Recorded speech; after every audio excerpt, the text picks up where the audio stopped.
Hello, so outdoors today, and I thought I'd share with you my reading list for 2021.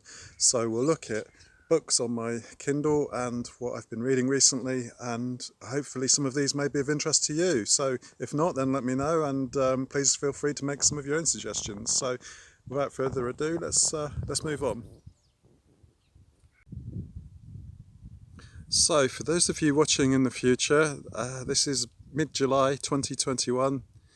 Summer in the UK, and beautiful, isn't it? Apart from big brown pile of I can't even say what I want to say because I'd like to get monetized one day. So there we go. Anyway, right, in a minute let's get to the actual topic of this video, which is the reading list. So I'm just going to walk a bit further on, try and find somewhere nice to sit down, and then we'll talk about code, Python, the world, books, literature, the planet, and carry on. Let's go. Okay, so we found a nice shady spot in a field, and well, part of the reason I'm filming this is because it's too hot. I'm not used to extreme heat, and we're probably up to the peak temperature of our English summer at the moment, so I wanted to get outside. And also my neighbours are not good people, and the man drives a 5-litre car and is really annoying, and his two children splash around in a paddling pool for about 3 hours each night, screaming non-stop, and it's difficult to try and work. So yeah, one day I'd like to make enough money on YouTube to be able to move to a nice peaceful house and make really good videos. So if there's any sort of billionaires or people, you know, looking to get rid of £1 million, then just give it to me and I'll move house and make some great videos for you. Yeah, whatever. Anyway, I don't know about you, but I always like the behind the scenes bits on videos, and yeah, so let's just see what's going on before I start this little section on Kindle and books and stuff. So we got the Dr. Pi sunglasses, as ever, bought from Tesco for, I think they were £5, which is about $7. I've also got my outdoor recording Boya microphone. I think this is called a dead cat, and it plugs into your mobile phone. And what it basically does is it stops wind noise. So if any of you are into making outdoor videos, you really do need to get yourself something which muffles the sound. And there's my ever-present drinks bottle. Without getting into a rant, I'm sure everybody knows about plastics and their damage to the environment, so get yourself a glass bottle. And also, glass doesn't leach into your drinking water, whereas plastic does tend to certain chemicals seep out, and it's, what are they called? I don't know. Something oxins. But yeah, glass bottle. Get yourself a glass bottle.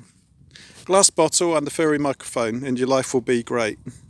I can't promise that, but it's certainly improved my life. So simple things are often the best. So yeah, this is a little bit of a disclaimer, really. I bought a Kindle several years ago when I was a bit more naive, and without being really sort of militant, I'm not the world's biggest fan of Amazon, and maybe you are. Maybe you love getting the dopamine hit every time you open a package or a big brown box with a smiley face on the side. And oh, helicopter.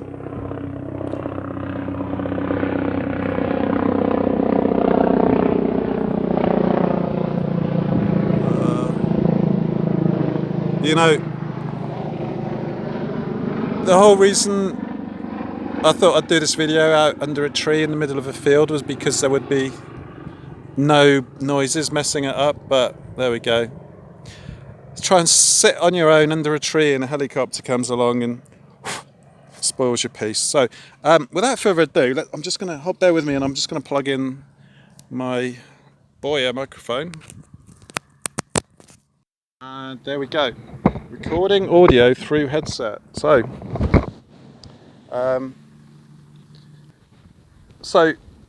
you're probably here because you've watched some scrapey videos, some web scraping videos, some docx template. What have I done in the past year? So many videos. Well, you might even be here because you watched my early CNC project, and I am thinking of starting to do some new projects, not necessarily CNC, but maybe involving Arduino or the new Raspberry Pi, the small one. What is it called? Not the Pico. Is it the Pico? Yeah. So, yeah. Without further ado, let's get on to the subject of books. So, for any of you, we said Dr. Pi was a shady character. Hopefully, I'm proving you right here. I'm sat under an oak tree in a field in England, and I'm talking to you about my Kindle reading list. Doesn't have to be Kindle, could just be books. I thought, because I've kind of had to evacuate where I live because of the noise from my horrible neighbours, I thought that's the last time I mentioned them, I promise. I'm sure some of you have not got great neighbours either, and yeah, I don't want to remind you of it all. So, hopefully the light's okay. It keeps changing, but there we go. I think it's as the leaves blow. Right, Kindle. So, first book, and I've just finished reading it, and I think whether you are interested in Python, computer coding, web scraping, DIY CNC machines, Raspberry Pi, whatever, I think we've all got one thing in common, and that's that we've got a body. And yeah, I've just read a book called The Body by Bill Bryson, and let's just rather, I'm a big advocate of facts and evidence as opposed to just opinion. I'll give you my opinion on this book. Well, obviously I like it because I've read it, and I've read it in its entirety.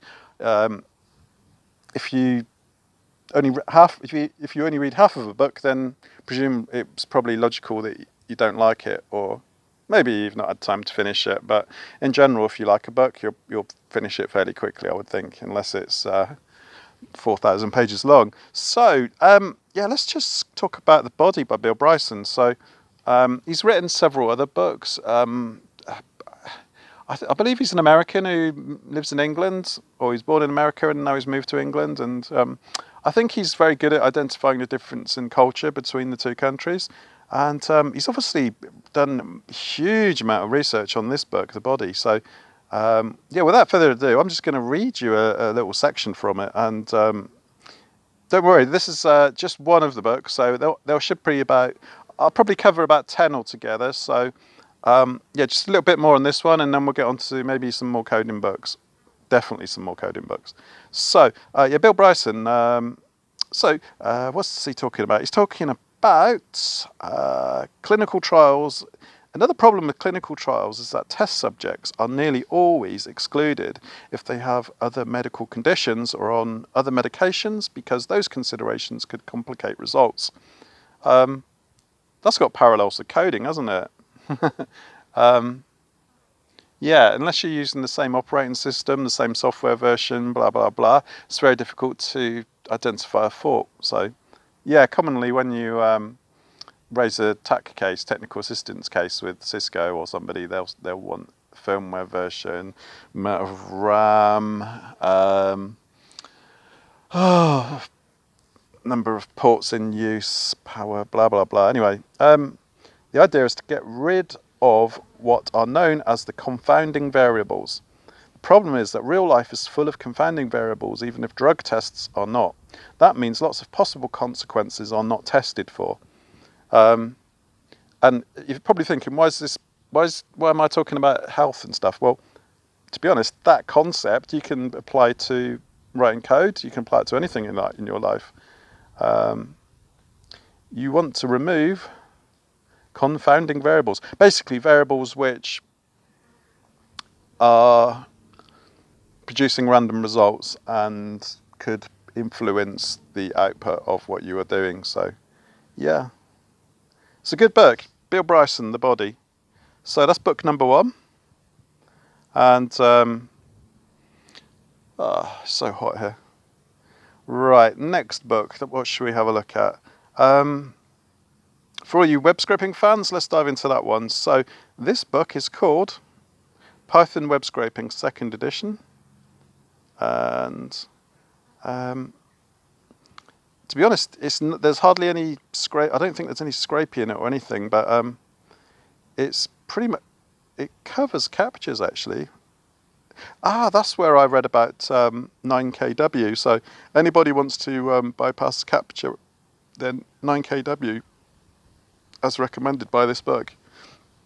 The 9kW API is documented at 9kw.eu. The important parts for our purpose is to submit a capture and check the result as summarized here.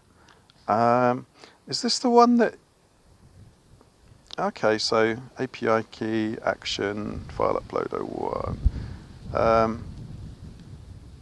don't know if this is the one where you need to solve some captures and then you get some credits and then you can use those credits yourself.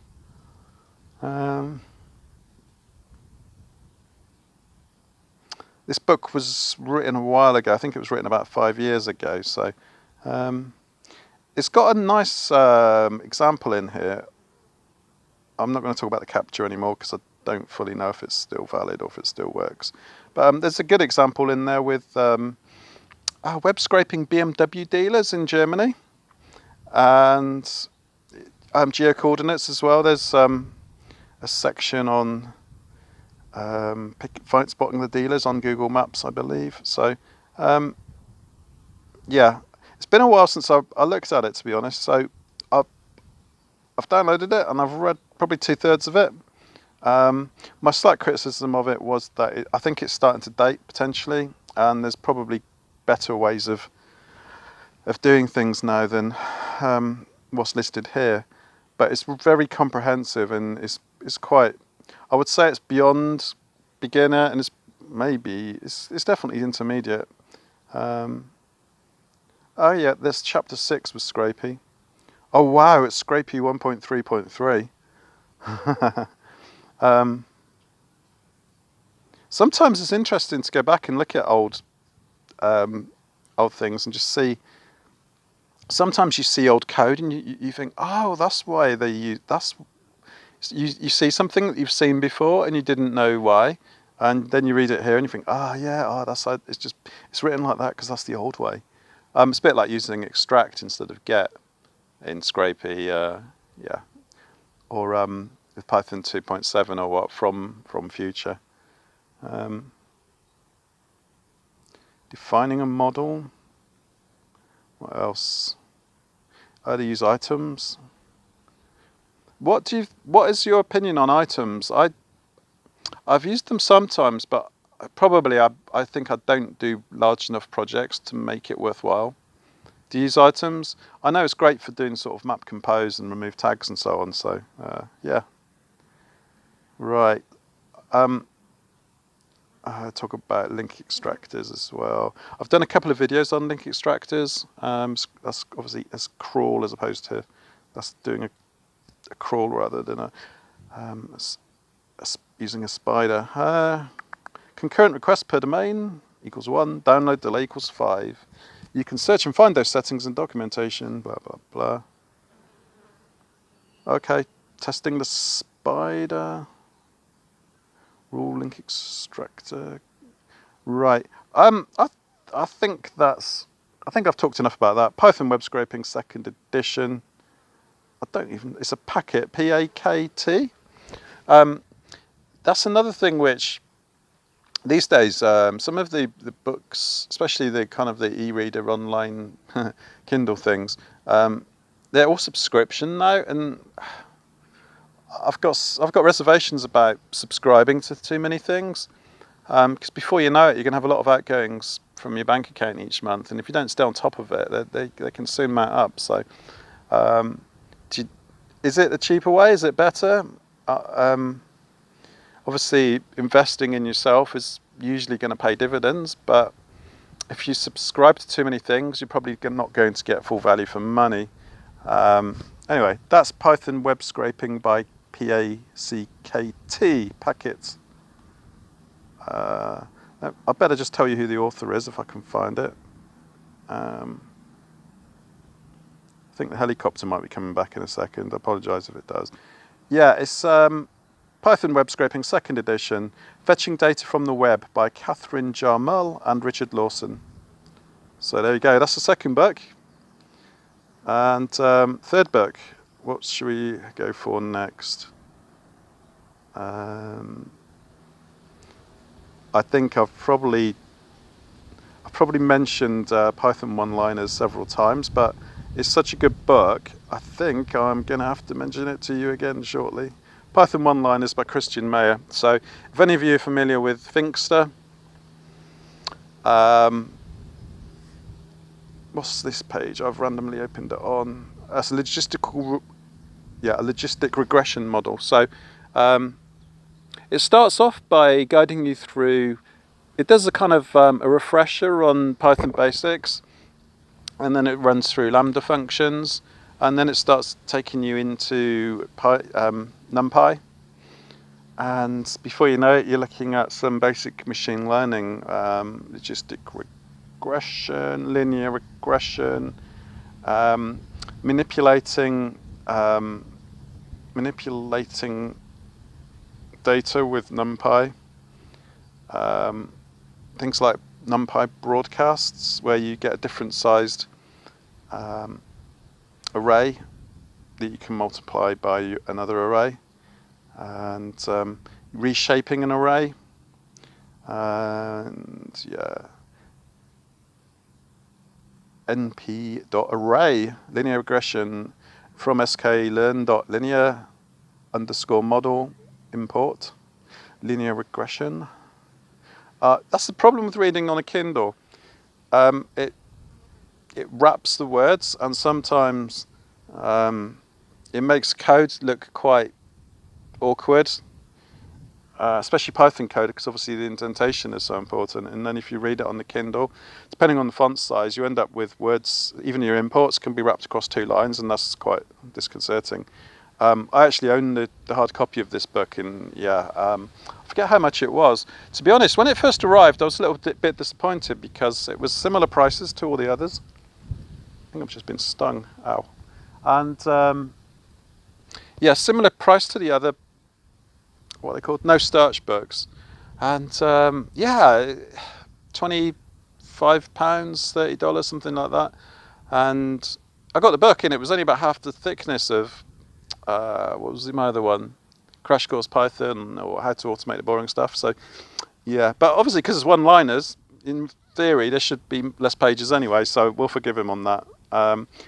Python one-liners by Christian Mayer, publishers No Starch. So if you're with me so far, I'm just going to, I might actually just show you a bit of the field again while I have a slip of my drink.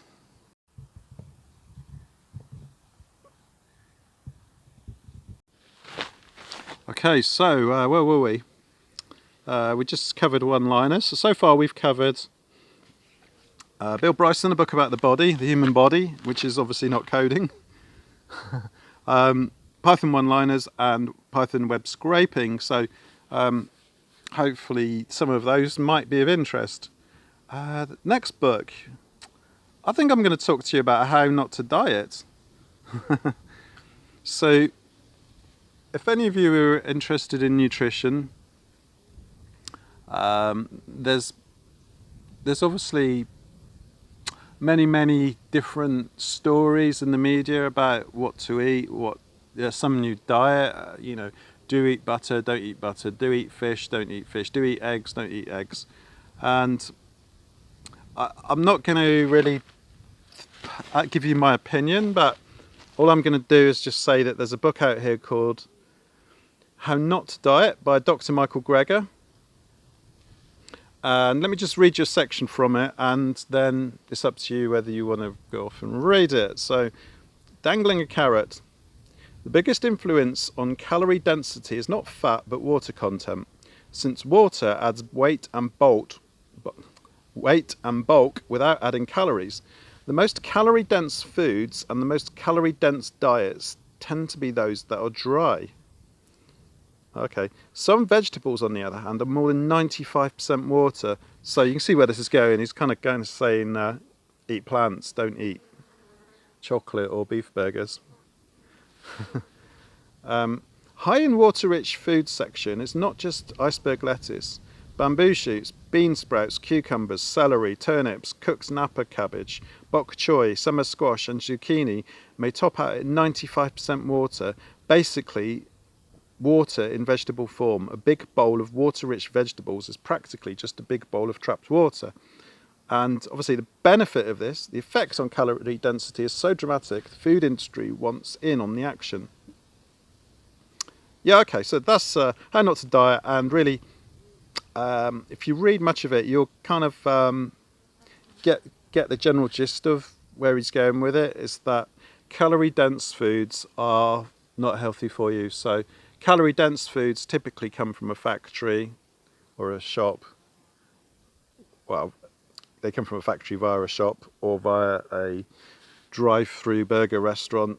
And the statistics and the evidence in this book really kind of reinforce how important it is to eat things which grow in the ground or on a tree, and don't try to eat less things that come in a packet.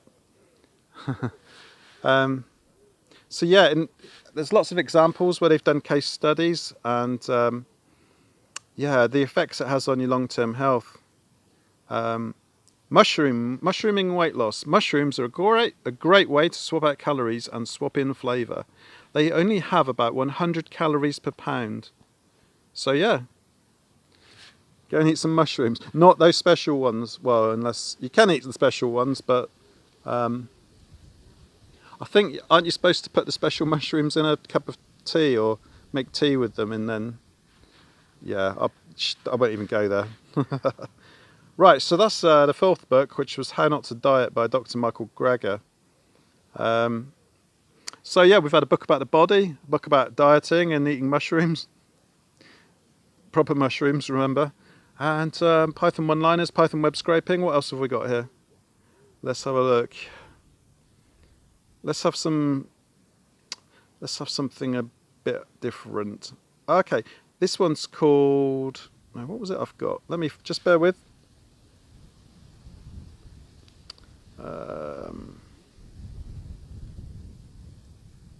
I know what I'm looking for. There's one with some rude words in the title. I won't pick that one. This one, yeah, it's called Willpower Doesn't Work. And to be honest, even the title got me hooked, because I thought, well, that sounds quite controversial. And yeah, let's just read a section from it, and then I'll talk about it, because it's been a while since I read it, to be honest with you. So not the best book review when somebody just reads a random page and they've not actually read it for months. But what it's talking about is I was trying to look for the Wi-Fi. I'm in a field, you idiot. Right. Oh, what's going on? It's a sample. I think I got a sample chapter because I'm tight-fisted. And then where were we? All right, go to page 97. Here we go. We are all addicted, dependent, and broken. Never have freedom and thriving been more available, and yet never have they been more inaccessible. To quote Peter Drucker, in a few hundred years, when the history of our time will be written from a long-term perspective, it is likely that the most important event historians will see is not technology, not the internet, not e-commerce. It is unprecedented change in the human condition. For the first time, literally, substantial and rapidly growing numbers of people have choices. For the first time, they will have to manage themselves, and society is totally unprepared for it. A self-improvement strategy that doesn't place the environment at the forefront is misled. Maybe it would work in another era when you didn't have the whole world at your fingertips, but the allurements are simply too potent now. The dopamine dependence is too ingrained.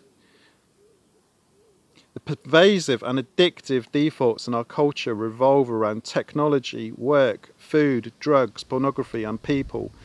You need to disrupt the triggers in your environment that lead to unconscious addictive behaviour.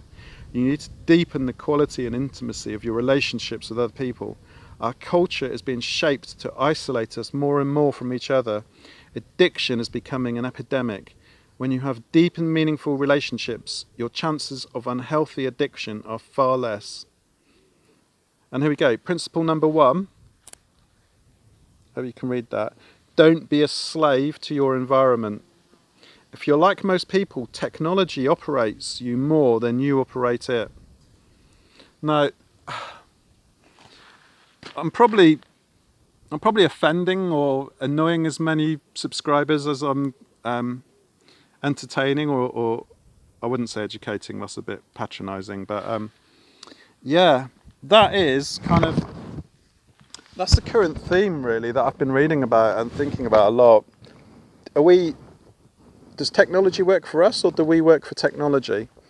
And I was watching a video today which was talking about how Amazon drivers, sorry, we're just getting a little bit darker, how Amazon drivers who aren't on a full-term contract are actually being sacked by an app. So presumably when they start working and start doing the deliveries for Amazon, they install an app which tells them where to do the drop-offs, telling them, I don't know, all the details of where they've got to go, what time they've got to be there, which depot, and so on and so on. And if Amazon's algorithm doesn't like the frequency with which they're delivering the items, or I'm guessing there's probably like a league table of who's the best driver, and then if you're in the relegation zone, then the app just sends you an SMS message and says your services are no longer required. Which sounds, you don't want rubbish drivers taking 3 days to deliver your book or whatever, but the headline grabbing kind of paragraph mentioned that he was actually having to, how should we say, take his toilet breaks in a bottle in the van because he didn't have enough time to stop. So I don't know. What do you think? What do you think about people driving around in vans who are under so much pressure? They've got to, well, they've either got to be very dehydrated to stop themselves needing to go to, or they wet themselves. Yeah, I'm laughing, but it's not funny, and it's even more ironic that I'm sat here with an Amazon Kindle on my leg whilst I'm talking about how bad Amazon are. Let me just say, I bought this Kindle about 8 years ago, and if I was going to buy an e-reader now, I probably would shop around and look at other vendors, shall we say. So anyway, I'm not here to preach. It's just think about what you buy.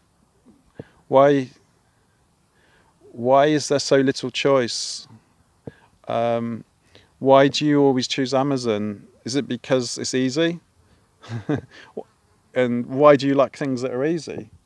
If you always do things that are easy, is that actually going to get you very far in life? Or why do you need to save time? Is it because you need to save time so that you can study and work hard and hold down 2 jobs and then save for the future and make progress in your life? Or is it just because you want to go on Instagram? And I think we're all guilty of just cutting corners sometimes, and that's all part of self-awareness really. So I guess I don't know if that always comes with age, but obviously looking at me, you can tell I'm not 20. So yeah, when I was 20, I probably didn't think about the companies that I bought things from, and I probably didn't care, to be honest. But yeah, eventually you start thinking, why am I buying from this company? Why do I have to buy it from this company? Why is there no longer any choice? And then you think, because we all just were lazy and we bought everything from one company for 5 years, and then all the other companies went out of business. So I'm not here to preach about Amazon, and just next time you click on that to buy something from Amazon, just think about what might be happening in the future when there's no other choice. and then the prices have all gone up, and then we've got no one else to buy from. What next? So, Gulliver's Travels. So, for any of you who've not read Gulliver's Travels, it's a bit of a weird book, really. It's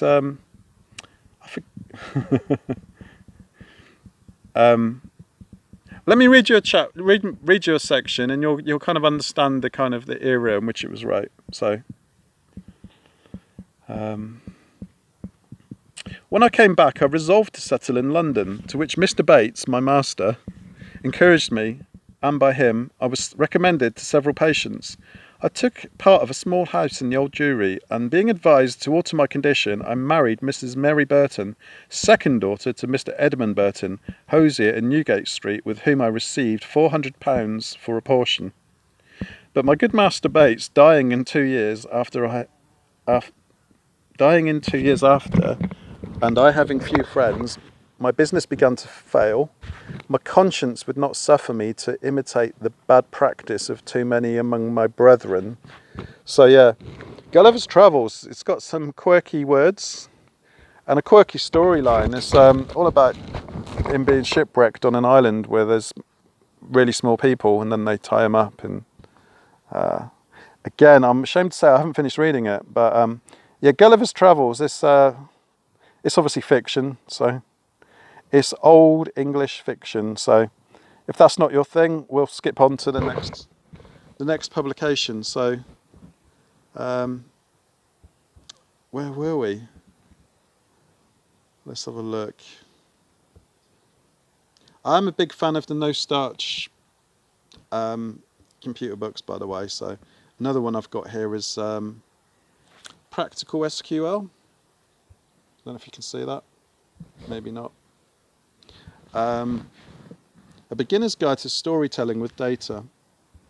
And the good thing about it is it shows screenshots from using kind of browser-based admin, but there's always the command line examples as well. So everything I've learned with SQL is always, even sort of the admin stuff, creating users and creating tables, databases, queries, I've always done it command line. And I've actually done most of it on my Raspberry Pi 4. Part of the reason being is I was using the Raspberry Pi 4 for my database for several Scrapey projects. So because I had it set up, and because it's so low power, you can just leave it running day after day. And if you're doing web scraping for several days, then you don't want to leave your PC on for a week using all that power and making all that noise. So there we go. That's just a brief mention about another no starch book. Oh, and another no starch book. I must just tell you about this one. Think Like a Programmer. Solving Problems with Arrays. And in the previous chapter, we limited ourselves to scalar variables, that is, variables that can hold only one value at a time. In this chapter, we'll look at problems using the most common aggregate data structure, the array. It sets various problems, and it's not language specific, so I think a lot of the examples are actually solved in C. I don't know if you can see that, but that's just an example of how you would print to the screen these patterns. So really it's about learning problem solving, I would say, which is what programming is. So I like this because it's obviously called Think Like a Programmer. It's not think like a Python coder or how to use React or how to use C++. It's really just thinking about the logic. And it also talks about, I don't know if any of you have ever come across that it's like you get it on training courses quite often, and it's where you get asked about a farmer who has to get a fox, a bag of grain and a chicken across the river, and the answer is that you have to take across, let me get this right, you take across the chicken first and you leave the fox and the grain, then you go back and you get what do you take across first? You take across first the chicken, yeah. Then you come back with an empty boat, and then you get the fox. You take the fox across, um, but then you bring back the grain, and then you take the grain and the chicken. I don't know. Is it the grain and the chicken? You take the grain and the chicken across together at the end. I suppose the farmer can keep an eye on them then, can't he? Yeah. But that problem is in this book, but it's just presented differently. Um, and I think they give it loads of kind of Star Wars type names and dress it up differently, but the underlying concept is the same. Instead of coming back with an empty boat, there's no. If you read the question or if you break down the problem, there's nothing that says you can't do this. So um, yeah, it's kind of partly about lateral thinking and so on. So I think that's a good book. Think Like a Programmer. It's no Starch Press. Um, yes, do what? Should we do one more? Yeah. What should we finish with? Some of these are still to finish reading, but I think I'm going to finish with something completely different, which will be could be one. Let's go for this one then. So, Machines Like Me by Ian McEwan. So again, this is fiction, and it's basically a story about a man who buys a robot, or a very human-like robot in the future when robots. It's about AI actually. So the robot learns. So the longer the robot lives with him, when I say robot, it's basically a human with a robot with human-like skin and human-like movement. So let's just read a bit of it to you, and then you can decide whether it's something you would like to read yourself. So, Chapter 1. It was religious yearning granted hope. It was the holy grail of science. Our ambitions ran high and low. For a creation myth made real, for a monstrous act of self-love. As soon as it was feasible, we had no chance but to follow our desires and hang the consequences. In loftiest terms, we aimed to escape our mortality, confront or even replace the Godhead with a perfect self. More practically, we intended to devise an improved, more modern version of ourselves and exult in the joy of invention, the thrill of mastery.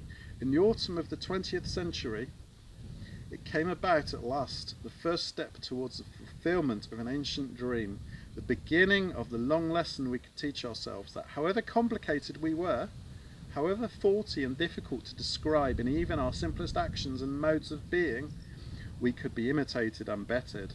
And I was there as a young man, an early and eager adopter in that chilly dawn. But artificial humans were a cliche long before they arrived, so when they did, they seemed to some to be a disappointment. The imagination fleeted in history, and technological advance had already rehearsed the future in books, then films and TV dramas, as if human actors walking with a certain glazed look, phony head movements, some stiffness in the lower back, could prepare us for life with our cousin from the future. Wow! So his artificial intelligence human robot cost £86,000. Who would spend? Would you spend £86,000 on a replica of yourself? I was encouraged by reports that Sir Alan Turing. Yeah, they mention Alan Turing in here quite a lot. So yeah, you can get a female version as well. Miranda. So it's either Adam or Miranda. They have lifelike eyelashes and yeah. They even drink water. So we've got a replica human that even drinks water. Hopefully you've liked this. It's been a bit of a random look through some of the books I've read.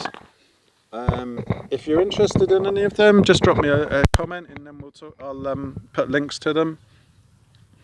If you've read any of them and you didn't like them, then just say. Just say, I think this book was a load of... You know that pile that I showed you, that brown heap? Just say it was like that. Yeah, so I think that'll probably almost do for today. I don't want to just talk for the sake of it. And I know there's... Yeah, just whilst on the subject of longer videos, there does seem to be a culture. There does seem to be a fashion these days for really long videos, and I think YouTube really promote longer videos. Just drop in the comments, what do you think? Do you think long videos are just stupidly long and they're really boring? And do you watch them at 1.5 speed? I did that the other day. I watched a training video at 1.5 speed, and yeah, I think I'm going to do that more in the future. So hopefully you've not watched this at 1.5 speed. If you have, then tell me, and then yeah, I'll just delete your comment. No, I won't honestly. But yeah, no, hopefully you've enjoyed this random walk in the countryside. Yeah, maybe watch this a second time and just have a think about the section about yeah, willpower doesn't work. I think out of all of the books I mentioned, that's probably the one that's made me think the most. Willpower is, you've only got so much of it, and then it'll run out, and we're all human, and then we will all fade under constant bombardment of temptation and other things. So willpower doesn't work. Basically, it's about changing your environment and just getting good people around you, and yeah, change your environment. If you're surrounded by a housing estate with loads of people with noisy cars and screaming children, then just change your environment.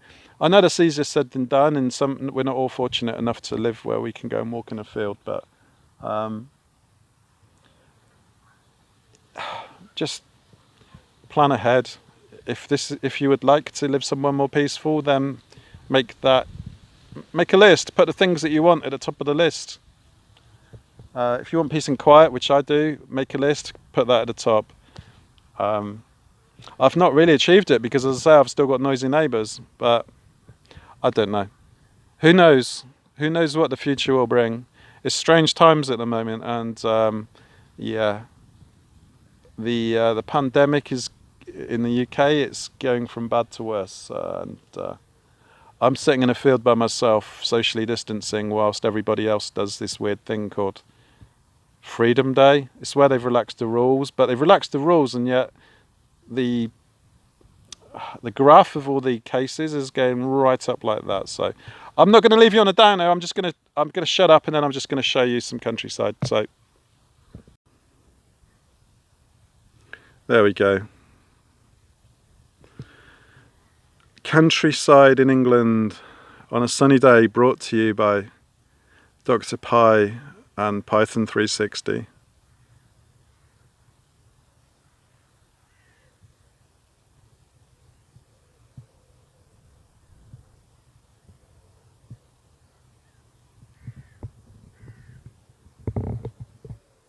Thanks for watching.